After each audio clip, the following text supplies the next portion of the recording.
皇额娘，今日的膳食是儿臣等各自进献的，请皇额娘尝尝。太后，是否先饮汤？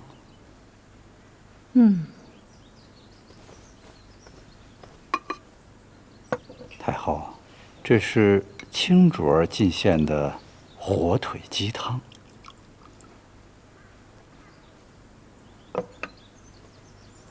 好好的鸡汤，用味儿重的火腿相佐，喧宾夺主。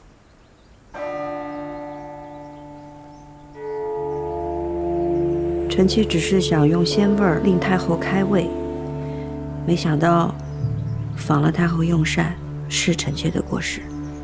两样东西炖一块儿，分了高低主次才好。想要并重，反而坏了味道。臣妾知错。看来这两样东西不能并重。太后，臣妾下回给您炖清鸡汤喝。叫人把这些东西都撤了吧，哀家没有胃口。皇额娘，您近日为心底哀痛，身子本来就不适了，若饮食再清简，那就更撑不住了。您好歹还是禁一些吧。太后好不容易进些晚膳，却被青音姐姐败了胃口。今日下午还有好几个时辰的哀仪，青音姐姐是想让太后饿着身子熬在那儿吗？臣妾有失，甘愿受罚，还愿太后顾及凤体，多进一些吧。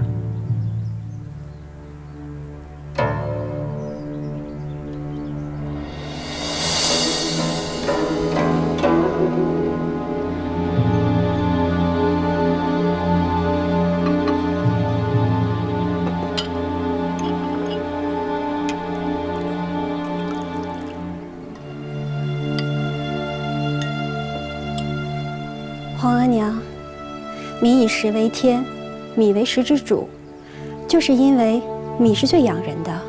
先帝在世时最爱喝米粥，你也尝一尝吧。罢了。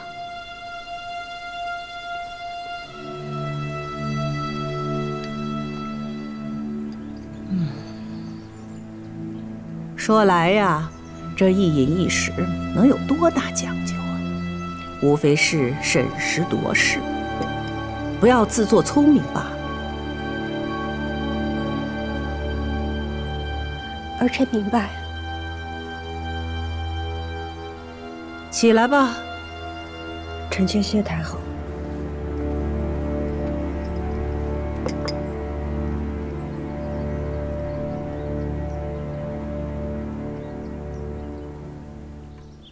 皇额娘，真的这般对青音？是。让她受苦了。你送些烫伤药到她阁中，叫她别难过了。这都烫红了，太后的心也太狠了，只是一碗汤而已。你今儿是怎么伺候主的？是我伺候太后不小心弄伤了自己，不能怪索性。那也是索性没护好主。你去外头思过去。是。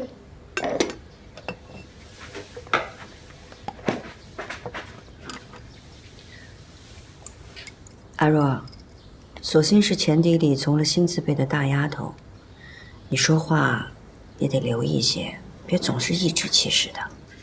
奴婢不过是觉着，索性不是咱们府里陪嫁来的，没有那么亲近。你和索性都是跟着我的，往后在宫里过日子，你们两个若不好好相处，日子怎么过？你这脾气是得改一改。可奴婢就是这么个心直口快的性子，太后今儿有点太欺负人了。不过皇上心里是疼您的，这不急急就让李公公送了烫伤药来。奴婢看呀，等回头进了宫，或是老主子出来了，皇上怎么也得给您封个贵妃、皇贵妃的，到时候太后就不敢这么欺负您了。刚跟你说了，说话要留一些，倒是越说越没分寸了。太后也是你可以胡乱妄议的嘛。若是让旁人听见了，你有10条命都填不满。奴婢也是心疼主嘛。是，奴婢知道错了，以后不敢了。还疼吗？疼。弘历打算什么时候放我出去，尊我为母后皇太后？您一定要做母后皇太后吗？宫规祖制在此啊，先帝不曾废后，我就是名正言顺的母后皇太后，我该住慈宁宫去。住到慈宁宫之后呢？就跟钮祜禄似，再分个输赢。争斗不休，总会伤着自己的。我哪怕遍体鳞伤，我都要跟他斗到底。青英，你要跟姑母一条心，你要让弘历早点放我出去。皇上倒已经很为难了。你这是姓乌拉那拉还是爱新觉罗呀？我是心疼您。你要是心疼我，你就应该知道，姑母此生唯一所望，就是跟先帝生同亲，死同血。先帝已经弃绝您了，亲口说了生死不复相见了。他不见我，我就去见他。他弃绝了我，我绝不会离开他。青英，我只有成为母后皇太后，才能跟先帝生死相依。这个名分，我一定要争。你起来。我今天跟你说的这些，该怎么办？你明白吗？明白了。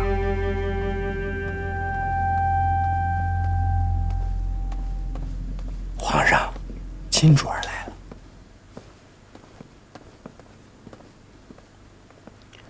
皇上，坐吧。这么晚怎么来了？臣妾知道皇上一定还在为姑母的事烦忧。朕也希望这件事情尽快有个决断。只是礼法和孝义，终究难以两全啊。皇上，臣妾想求您一件事儿。你说。能否让姑母去行宫颐养天年？你这么想的？如果您以太后的身份在行宫供养姑母，哪怕暂时不要给她名分，您对那些尊嫡的人也可以有所回应。然而对那些阻挠姑母尊封为母后皇太后的人，他们看姑母离开了紫禁城，又未被尊封，想来他们也不会说什么了。至于太后那儿，臣妾也想过了。若两宫太后在紫禁城并立，这二位老人家争执了一辈子，日后也难免两相里不容，后宫不宁，皇上也烦忧。不如让姑母去行宫安养天年，避开太后也是好的。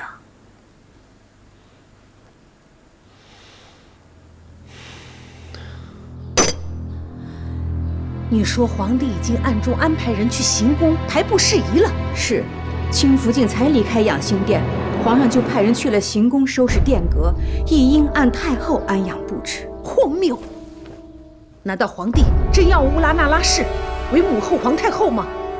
就算换了地方，离开紫禁城不与您同尊，可母后皇太后就压了您一头啊！这种主意，定是青英那丫头弄混出来的吧？景仁宫与清福晋这般里应外合，皇上还年轻，难免不被清福晋这个宠妃说动啊。早知道，当年就不该留着青英。明日丧仪之后，你让她来找哀家。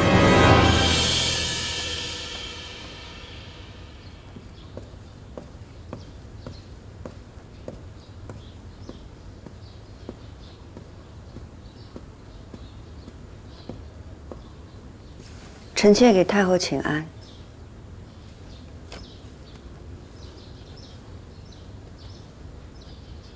被福家唤来了永寿宫，你怕不怕呀？被太后召唤，臣妾怕的是侍奉不周，未能替皇上尽一份孝心。你的孝心都进去了景仁宫吧？太后，请恕臣妾冒昧。景仁宫是臣妾的至亲，臣妾不能不去看望他。就是去看看。臣妾也求了皇上，让姑母去行宫颐养天年。痴心妄想！你是觉得，你如今可以仗着皇帝对你的那点情分，来压哀家了吗？太后，臣妾没有这个意思，臣妾只希望姑母能安安生生地活下去。安安生生？没有名分，你姑母会安安生生地走出景仁宫，去到行宫？乌拉那拉氏有你这个希望在，你觉得你姑母会安安生生吗？你要你姑母活，可以。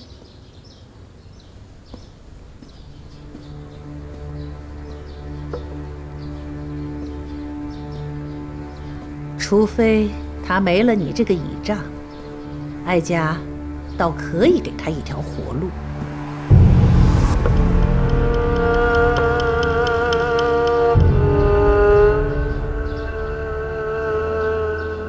如今正是先帝丧仪，丧仪过后，你自寻了断。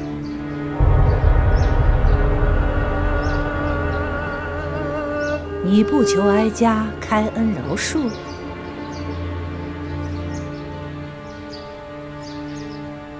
太后发落赐死，自然主意已定。臣妾知道求也无用。你要不死，也不是没有办法。哀家可以给你一条路选。乌拉那拉氏，有你姑母，便没有你；有你，便没有你姑母。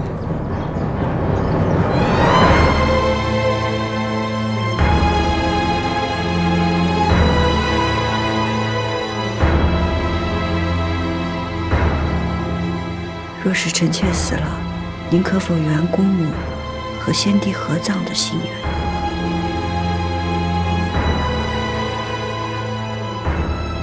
你倒真有孝心。只要他在行宫安分养老，哀家许他和先帝合葬，只是没有名分罢了。多谢太后。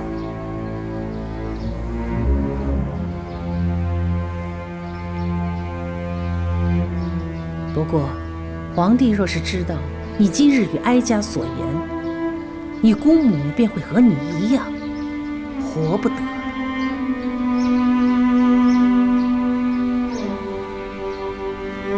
臣妾明白，多谢太后。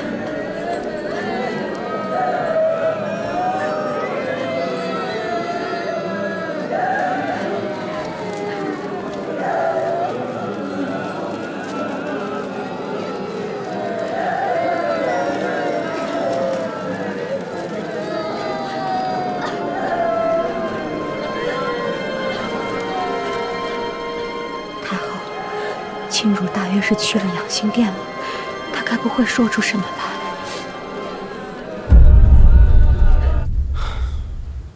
景仁宫的事情呢，朕已经安排的差不多了，只是没想到风声传了出去，朕呢还得要顾及皇娘的心意。为了安抚皇娘，也为了你姑母来日能好好颐养天年，按太后奉养她的事，朕还得慢慢安排。皇上的难处，臣妾都明白。臣妾是替姑母难过。你放心，朕会将景仁宫移至圣经旧宫，好好安养。在这件事情上，他只是缺了一个名分罢了。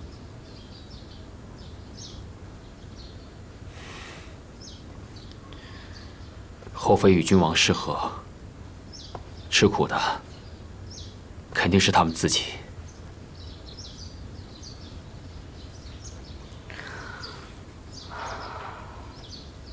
还请皇上顾怜姑母，不要让她在圣经旧宫吃苦。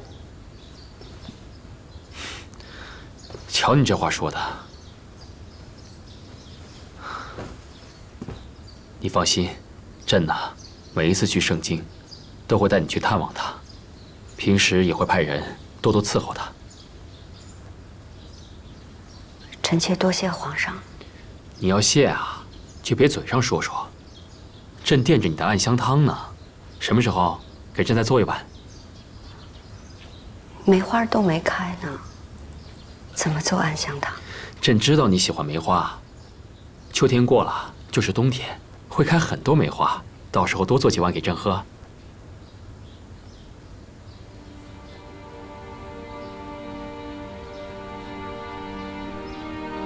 你不答应朕啊？臣妾答应。你怎么了？臣妾只是想起与皇上初见。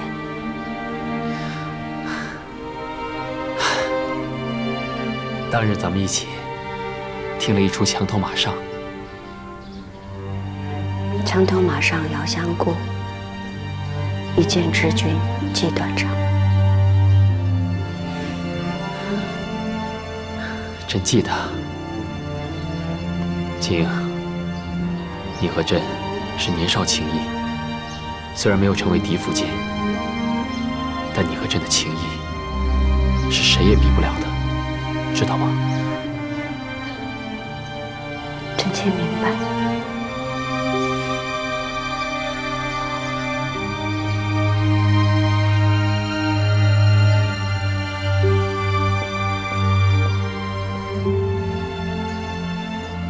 皇上，如果日后臣妾不能日日给您请安，臣妾也会永远祈佑皇上龙体康健，事事顺遂。这是干什么？快起来，快起来！来，你这个是怎么了？啊？不过朕也明白你姑母之事。一个女人为了名分，一生悲苦。朕明白你，朕和你一样怜悯你姑母。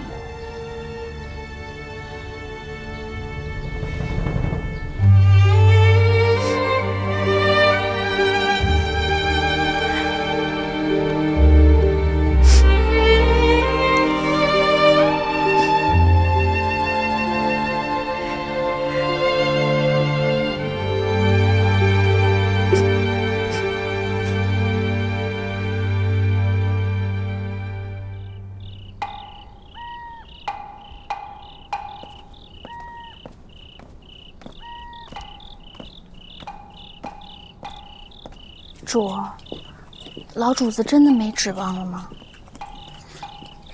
那我们会不会受牵连呀？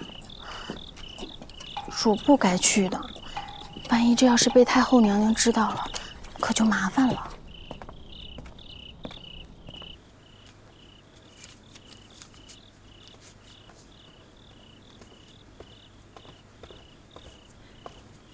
太后怎么还做这些？先帝的丧仪将毕，不用再烧纸锭了。先帝灵前那些，都是哀家亲手做的。如今这手闲不住，你说这是烧给景仁公好呢，还是给他侄女呢？亲主是晚辈，哪里配得上您亲手做的东西？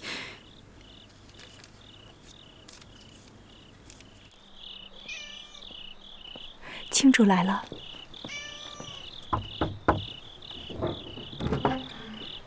您快着点儿。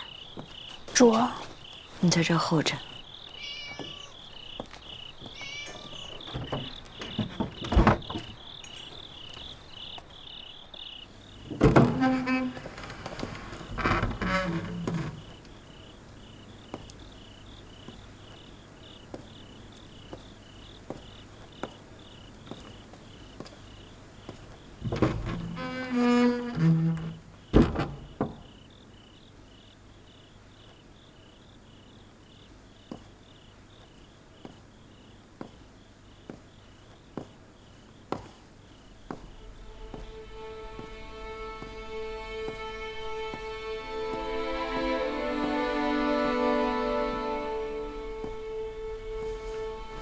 姑母，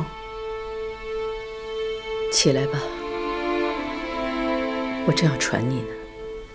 我是来告诉姑母，皇上安排了您去行宫颐养天年。怎么颐养天年？不入史册，不赴太庙，来日以无名无分的先帝嫔妃身份下葬，再也不能和先帝同穴而眠。不是这样的，姑母只要安心的在行宫待着，死后会安享爱肉，和先帝葬在一起。这个安排，你是有什么代价换来的呀？皇上疼惜我呀，才有这样的安排。没有钮祜禄氏的授意，皇上会答应你吗？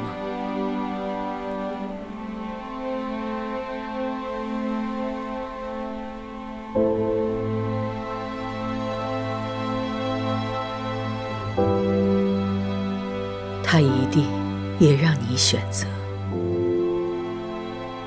我们姑侄俩，谁能活下来？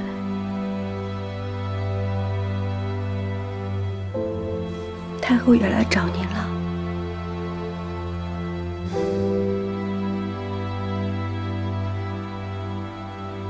青莹，你过来。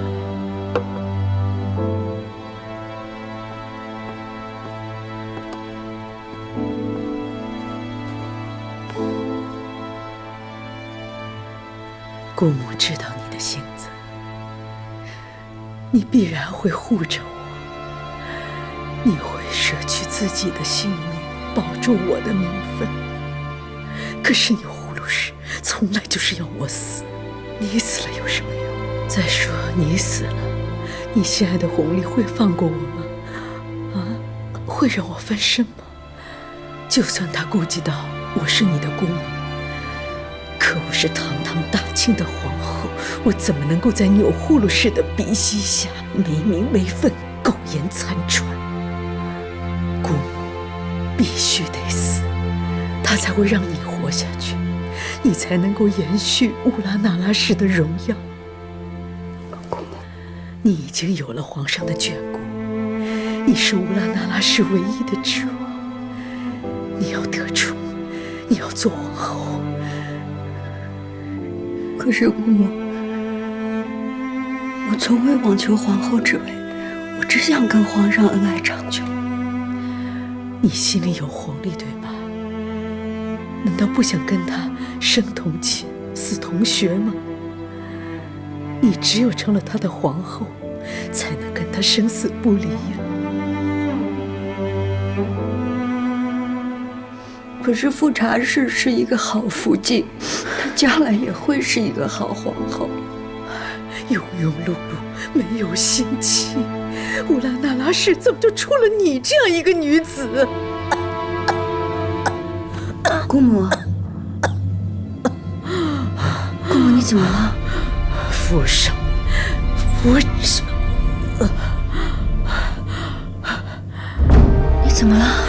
钮祜禄氏给的这碗毒药，不为毒身，只为毒心。这宫里，哀家只能允许有一个乌拉那拉氏，这也是哀家最大的宽容。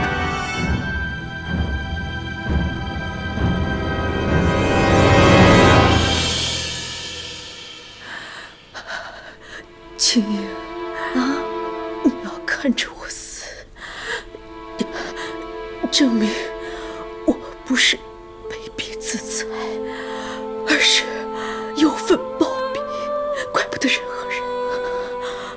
可是姑母，你分明是被太后逼死的。眼下你我都已无力反驳，你要活下去，你连恨都不要有。你不仅要让有护鲁氏不杀你，还要让他成为你的助理。你要当皇后，才是为我报仇，更是对我的报答。你比我幸运，你已经有皇上的宠爱，千万不要像公母这样成为一个弃妇。青莹，乌拉那拉氏已经有一个弃妇了，再不能出第二个弃妇了。姑母，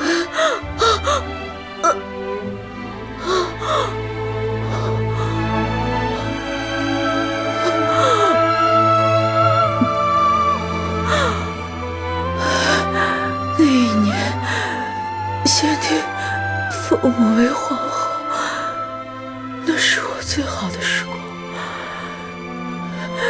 是一个殊荣。我爱的人也没有离开我。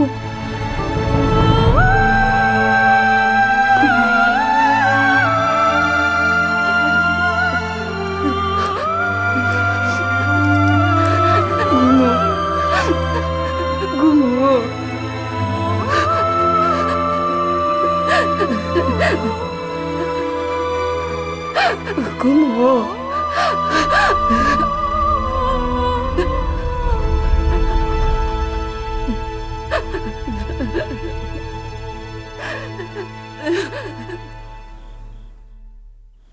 我去的时候，景仁公已经死了，出来的是青卓儿。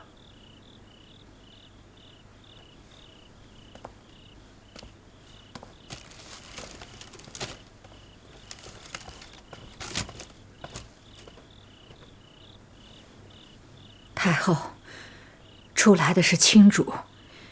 成汉进去时，景仁宫那位已经气绝了，伺候他的秀夏也跟着自裁了。景仁公死了，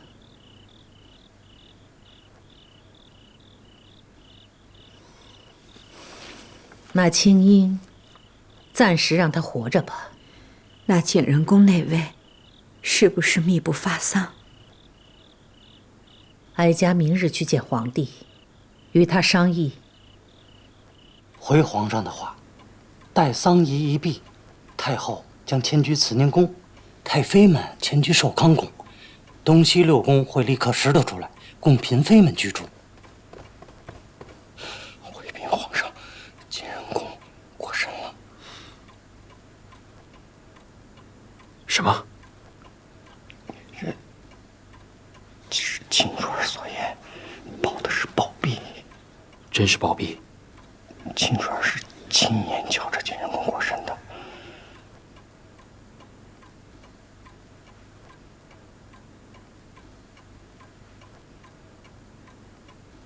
是服毒。毒从何来？之前太后去过景仁宫。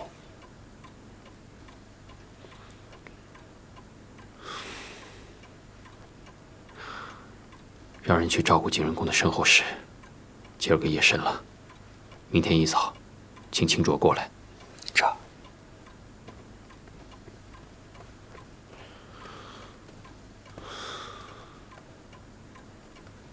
景仁公过身了，他怎么死的？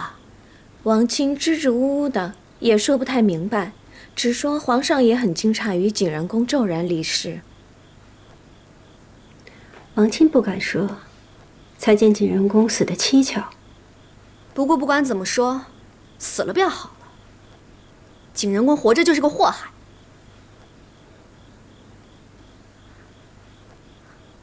啊，天色也不早了，姐姐这些日子也乏了，妾身就先行告退了。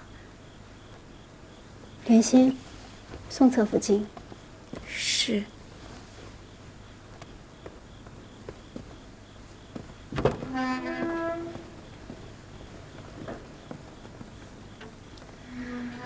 这景仁宫本是皇后，该颐养天年。若不是言行得救，失欢于先帝，也不至于落得如此下场。看来皇后之位不易做呀。您与景仁宫怎么一样？您出身大族，又有皇子。景仁宫何尝不是出身大族，又有皇子？只是皇子早夭，宠妃当权，才知太后一位易主，潦倒丧命，身后连史书都不得记载，仿若是一粒不曾存在的尘埃。无论皇上怎么想，只要将来娘娘稳坐皇后之位，咱们的22个平安长大就好。皇上嘛，难免有宠爱之人，只盼他们先别生下皇子才好。若是嫡子长成，宠妃们再生下庶子，也就不怕了。皇上，慈宁宫历来为太后所居，既是太后所居，必得郑重待之。传朕旨意，精修慈宁宫，以供太后颐养天年。既有精修，慈宁宫一时就住不得人，那太后可以暂住寿康宫。让太后和太妃们同住，这也太窄巴了点儿。哎，这，皇上小心为太后，奴才立刻去办。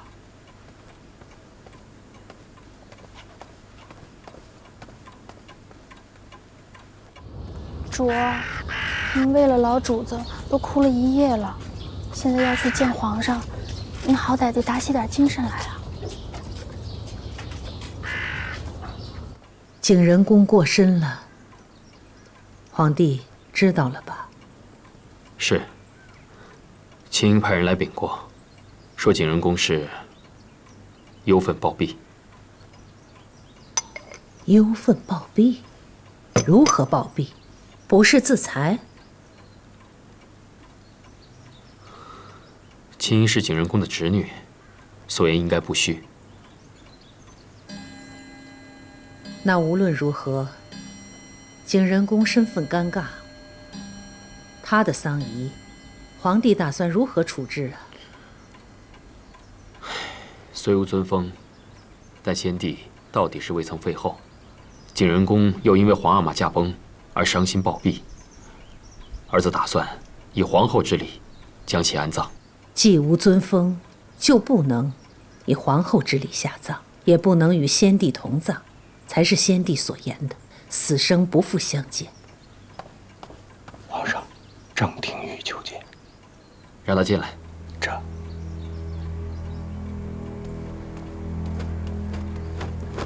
臣张廷玉给皇上太后请安。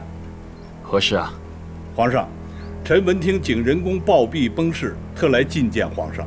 后宫之事，前朝之臣也要来干涉吗？启禀太后，后宫之事，外臣本不该干涉。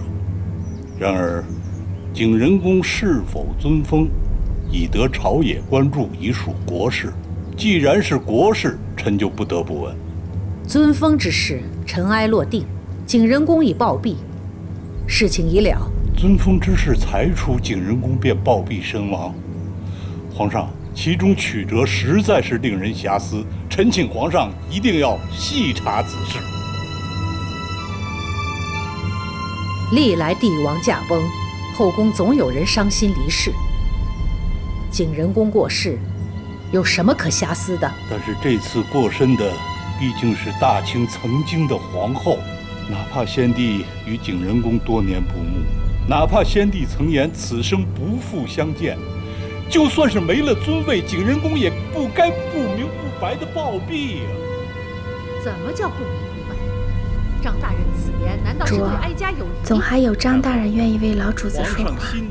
张大人最重臣统。王者又是素来与太后不睦之人，彻查此事。臣妾乌拉那拉氏求见皇上。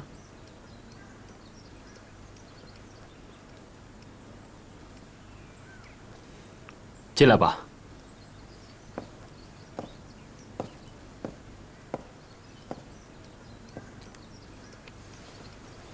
臣妾给太后、皇上请安。起来吧。给娘娘请安。娘娘，臣张廷玉正与皇上谈景仁宫暴毙之事，娘娘是景仁宫的至亲，务必为他讨个公道。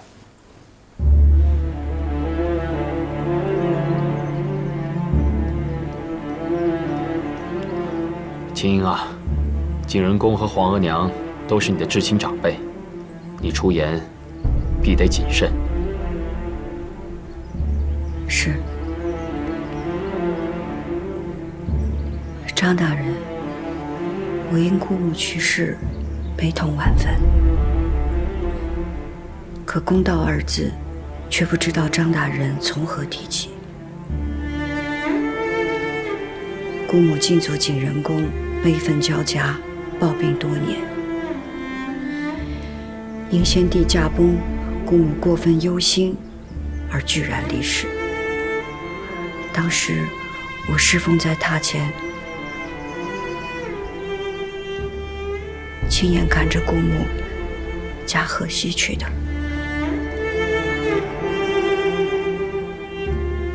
当真？当真。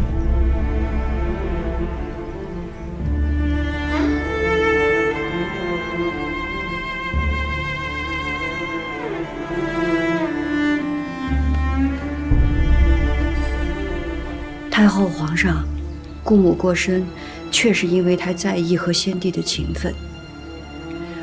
若有任何流言蜚语，臣妾应该出面平息，好让姑母走得体体面面，安心身后事。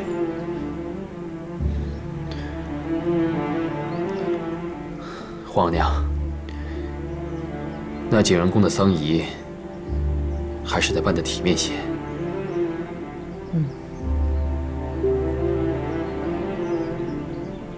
那就按非礼吧，也可葬在嫔妃缘寝。下葬时候便不要写什么名分了，免得惹眼。至于灵位遗物，那就一并发还母家就是。张廷玉，臣在。你可有异议？景仁宫身后之事，当以皇上、太后的决断办，臣没有异议。臣告退。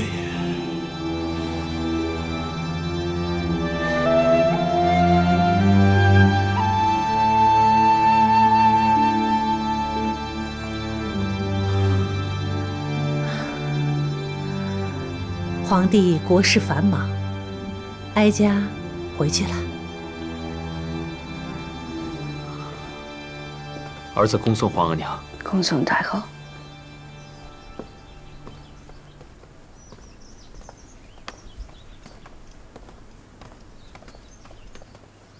王琴，你也下去。这。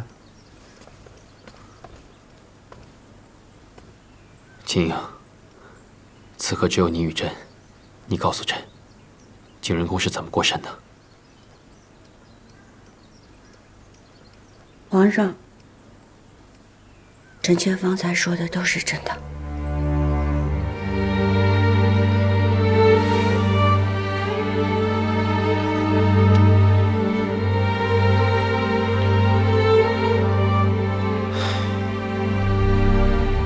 这事了了，也就罢了。要是景仁宫活着，总是会牵连到你。如今景仁宫过身了，皇额娘再有怨气，也只能到此为止了。只是这事情虽了了，这些日子你也别到处走动，免得惹人注目。臣妾明白。